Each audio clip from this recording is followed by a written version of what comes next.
นับเป็นเวลาหลายร้อยปีผ่านมาจากวันผ่านเวลาเปลี่ยนแปลงไปสภาพความอุดมสมบูรณ์และสวยงามของธรรมศาสตร์ได้มีการเปลี่ยนแปลงตามยุคตามสมัยแต่ดอนแห่งนี้ยังยืนยงและยืนอยู่กลางสายน้ำมาจนเท่าทุกวันนี้ดอนหวดเป็นดอนที่ตั้งอยู่ทางทิศตะวันออกของดอนโค้งที่ขึ้นกับเมืองโค้งแขวงจำปาสัก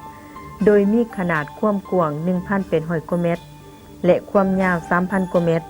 ที่รองรับให้แก่การดำรงชีวิตและทำมาหากินของประชากร600 กว่าคน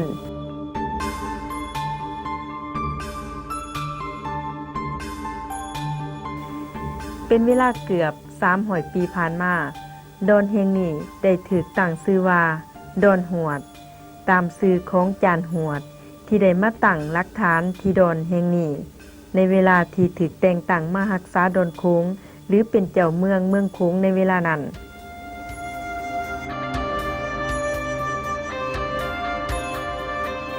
ด้วยสภาพที่ต่างของดอนป่าส้นดอนหวด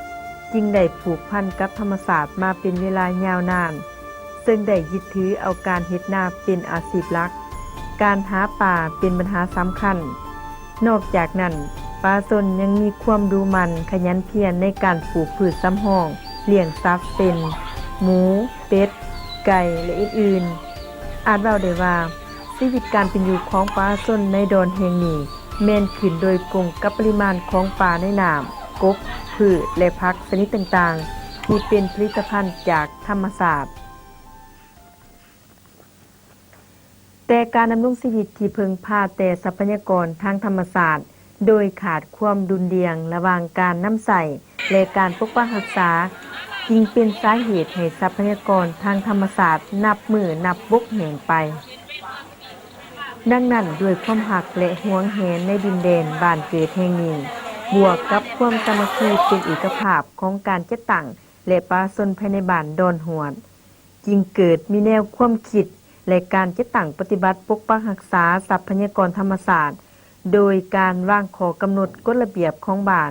ในการสร้างวังสงวนและการอนุรักษ์รักษากบในธรรมชาติมันมีระเบียบการ1นี่หาบ่ให้ไต่แล้วหาบ่ให้กินนับแต่เป็นหัวพุ่นแหละจนฮอด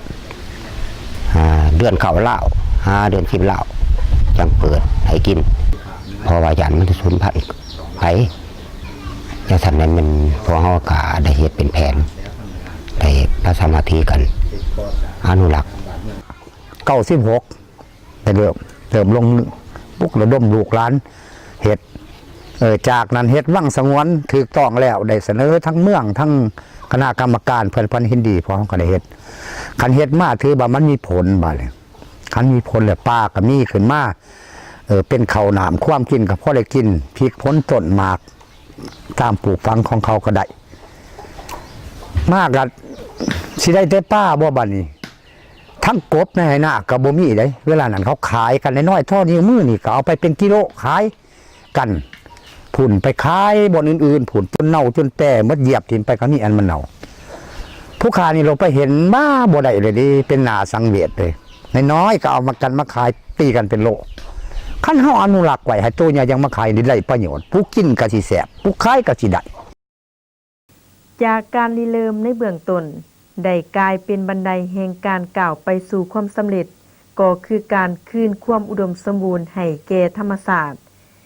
การวางข้อกำหนดกฎระเบียบนี้แม่นห้ามบ่ให้หาปลาด้วยเครื่องมือทุกประเภทในวังสงวนตลอดปีและห้ามบ่ให้จับกบนำมาเป็นอาหารหรือค้าขายนับแต่เดือนพฤษภาหาเดือน6ลาวหรือแต่เดือนเมษาหาเดือนกรกฎเพราะระยะนี้ขยายพันธุ์หลังจากนั้นแม่นสามารถทำมาหากินได้แต่ห้ามบ่ให้ขายส่วนการหากินด้วยการใส่เบ็ดกบใส่ไส้หรือวิธีการทำลายต่างๆแม่นห้ามเด็ดขาดตลอดปี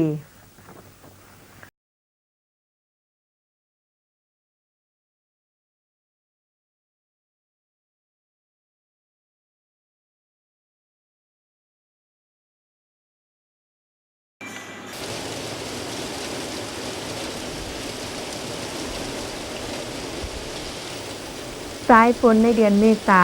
ได้นำมาซึ่งความพึงพอใจและสนุกสนานของบรรดาสัตว์บกสัตว์น้ำทั้งหลาย สายฝนได้นำมาซึ่งแหล่งอาหารที่น่าพึงพอใจ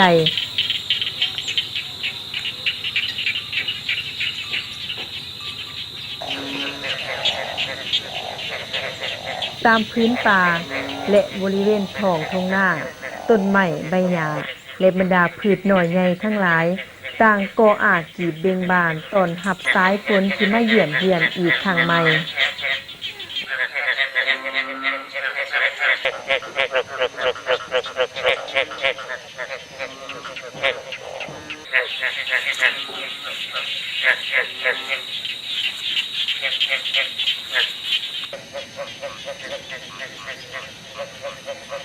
ตลอดระยะ10 กว่าปีของการอนุรักษ์เผ่าพันธุ์ป่าและกบของชาวบ้านดอนหวดได้สืบทอดมาอันเป็นผลเฮ็ดให้จำนวนประชากรกบและป่านับมือนับเพิ่มขึ้นซึ่งแสดงและพิสูจน์ให้เห็นในขณะที่ทีมงานถ่ายทำได้เดินทางไปถึงบรรดากบเขียดหน่อยใหญ่ทั้งหลายต่างก็อวดเอกกันส่งเสียงดังก้องระงมไปทั่วบริเวณแม้นกระทั่งแต่เขียดกีนาตัวน้อยๆก็ส่งเสียงดังท้าทายเพื่อแสดงให้เห็นว่าถึงตัวมันจะน้อยแต่มันก็สามารถส่งเสียงดังเหมือนสัตว์ตระกูลเผ่าพันธุ์เดียวกัน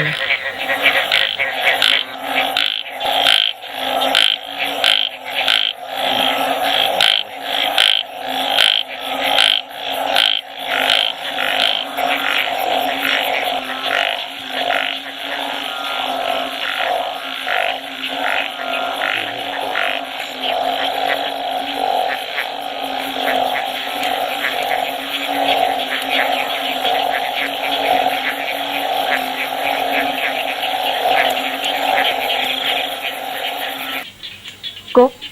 แม่นประเภทสัตว์ครึ่งบกครึ่งน้ำซึ่งสามารถหายใจได้ทั้งสองทางคือทางปอดและทางผิวหนังดังนั้นกบจึงมักอาศัยใกล้กับแหล่งน้ำหรือใกล้กับบอนเปียกซุ่มตามธรรมชาติโดยส่วนหลายแล้วกบมักจะกินอาหารที่มีการเคลื่อนไหวหรือเน้นปีงได้เช่นกุ้งขี้กระเดือนแมงไหม่หรือจำพวกเดียวกัน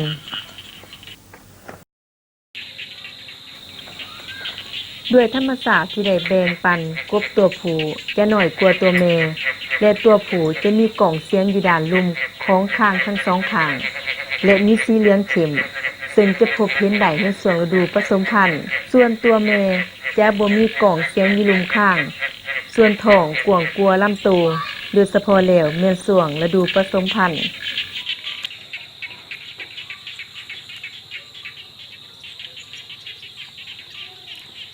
หน้าที่จะต้องทำในเวลานี้ของกบตัวผู้ก็คือต้องสอกความสนุกสนานมาให้ตัวแม่ด้วยการใส่ขาหนาทั้งสองข้างบีบท้องตัวแม่เพื่อให้ไข่ออกมาและสีดน้ำเสือของตนไทรเพื่อการสืบแม่เพพันธุ์ตามวัฏจักรวงเวียนชีวิตของมันหลังจากไข่กบที่ได้รับการผสมน้ำเสือแล้วจะฟักเป็นตัวหวกในเวลาต่อมาประมาณ18 หา 36 ชั่วโมงหรือประมาณ1 หา 2 วันในเวลานี้หวกหน่อยที่แตกออกมาใหม่ๆมักจะอาศัยอยู่บริเวณตามก้านและกิ่งของต้นไม้ในน้ำในระยะนี้หวกหน่อยจะยังบ่ทันกินอาหารจนกลัวหวกหน่อยจะมีอายุได้6 วันจึงสามารถกินอาหารได้ในเวลานี้หวกจะมีหางยาวและจะค่อยๆเหี่ยนเข่าจนหมดไปพร้อมๆกับการเกิดมีขาหนาและปากที่สมบูรณ์จากนั้นก็สามารถหากินด้วยตัวมันเองตามธรรมชาติและจะมีความเจริญเติบโตเต็มวัยประมาณ8 หา 12 เดือนหรือประมาณ1 ปี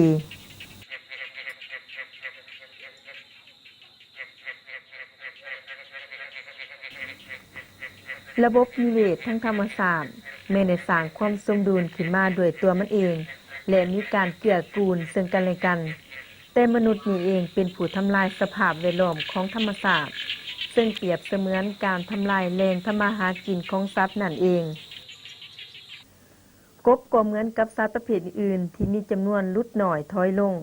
ย้อนการนำมาบริโภคเป็นอาหารโดยบ่ติดพันกับการอนุรักษ์ และการทำลายสภาพแวดล้อมทางธรรมศาสตร์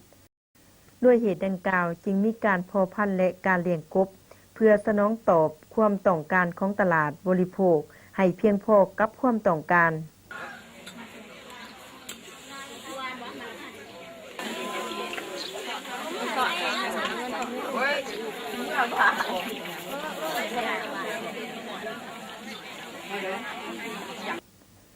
กบนอกจากมีประโยชน์ในการสนองคุณค่าทางด้านอาหารแล้วยังมีผลประโยชน์อย่างมหาศาลในการปรับความสมดุลทางธรรมศาสตร์ซึ่งกบจะกินบงแมงใหม่ชนิดต่างๆอยู่ตามต้นเขาและพืชชนิดอื่นๆซึ่งธรรมศาสตร์มันได้ควบคุมด้วยตัวมันเองโดยบ่จำเป็นจะใส่สารเคมีในการจำกัดแมงใหม่ที่มาทำลายผลปลูกพอถึงเมื่อก่อนหันสภาพเฮาลงเฮ็ดการผลิตนั่นแม่นว่าโอ้ยทำลายหลายแก่กับแมงใหม่นั่นแม่นแก่กับหลวงกอมันเขาเฮานี่มันตายเป็นบอนมันอันนึงมากก็แม่งแข็งนี่แม่นอยากว่าทั่วทงหั่นแหละระยะผ่านมาแต่เฮายังบ่ทันเฮ็ดอนุรักษ์กบนี่ถือว่าแม่งแข็งแม่นหลวงกอนี่แม่นหลายที่สุดมาตกมาระยะ1996นี้จนฮอด25นี่ถือว่าสมบูรณ์แก่กับเฮาลงสู่การผลิตบ่มีหยังแต่ต้องถือว่ากบนี่มันช่วยกินด้วงกินแมงใหม่นี่มันบ่อันตรายแล้วก็เป็นประโยชน์ให้แกมันลงเขาเสียคำมานี้กินกะแซ่บสิเป็นปนกินกับผักกะแซ่บหรือสิเป็นปิ้งเป็นต้มใส่หมักสมกะแซ่บและกะจังสันแล้วประโยชน์อยู่ในหน้าคือกันมันก็ต้องได้กินแมงใหม่แมงตอกระดับศูนย์พวกที่เป็นเหือหมอดแมงหมู่นี่มันก็กินสวยเฮาแต่ว่าเฮาก็บ่เยือกเอาไปเป็นสินค้าเฉพาะจะกินแล้วดูมันเดือน6นี่มันออกไข่แตกนอกอไข่จังซี่เฮาก็สงวนบ่เฮ็ดมันมันออกนอกอไข่แล้วในเดือน9เดือน10พวกเฮาก็ถือว่ามันใหญ่เด้เดือน9เดือน10ก็แล้วดูนั้นมันก็ต้องกินว่างเฮาก็มันเป็นว่างน้ำกวางมาเจียงอนุญาตให้กินเลยมันใหญ่เลยได้ใหญ่เป็นบาวนั่นแหละเป็นบาวเป็นสาวอนุญาตให้กินแต่บ่ให้เอาขายเป็นสินค้ากินกับพ่อปนพ่อแจ้จนได้มาเทื่อหา6โต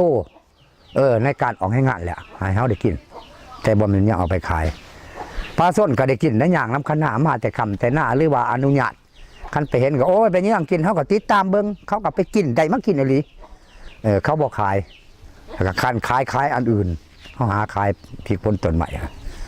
ก็ถือว่ามันก็หมากหมายลายขึ้นเดี๋ยวนี้โอ้ยเดือน6นี่โคมกันทุ่งสังเหาอยู่ก็เป็นตะเบิงมีไข่มีสังโคมกันโอ้ยพี่ลึกเดี๋ยวนี้เบิ่งบ่เป็นโอเคจากความสามัคคีที่สืบสานของชาวบ้านดอนหวดที่ได้เรียนรู้จากภูมิปัญญาของชาวบ้านในการปกป้องรักษาทรัพยากรทางธรรมศาสตร์ด้วยการสร้างความสมดุลระหว่างการสมใส่และการอนุรักษ์อันเปรียบเสมือนการตอบแทนบุญคุณของธรรมศาสตร์และรักษาแหล่งอาหารไว้ให้ยาวนานทั้งเป็นการปลูกจิตสำนึกและสร้างความเป็นแบบอย่างอันดีให้แก่อนุชนคนรุ่นหลังให้ปกป้องรักษาและสืบทอดเคียงคู่กับชาวบ้านดอนหวดแห่งนี้อย่างยาวนาน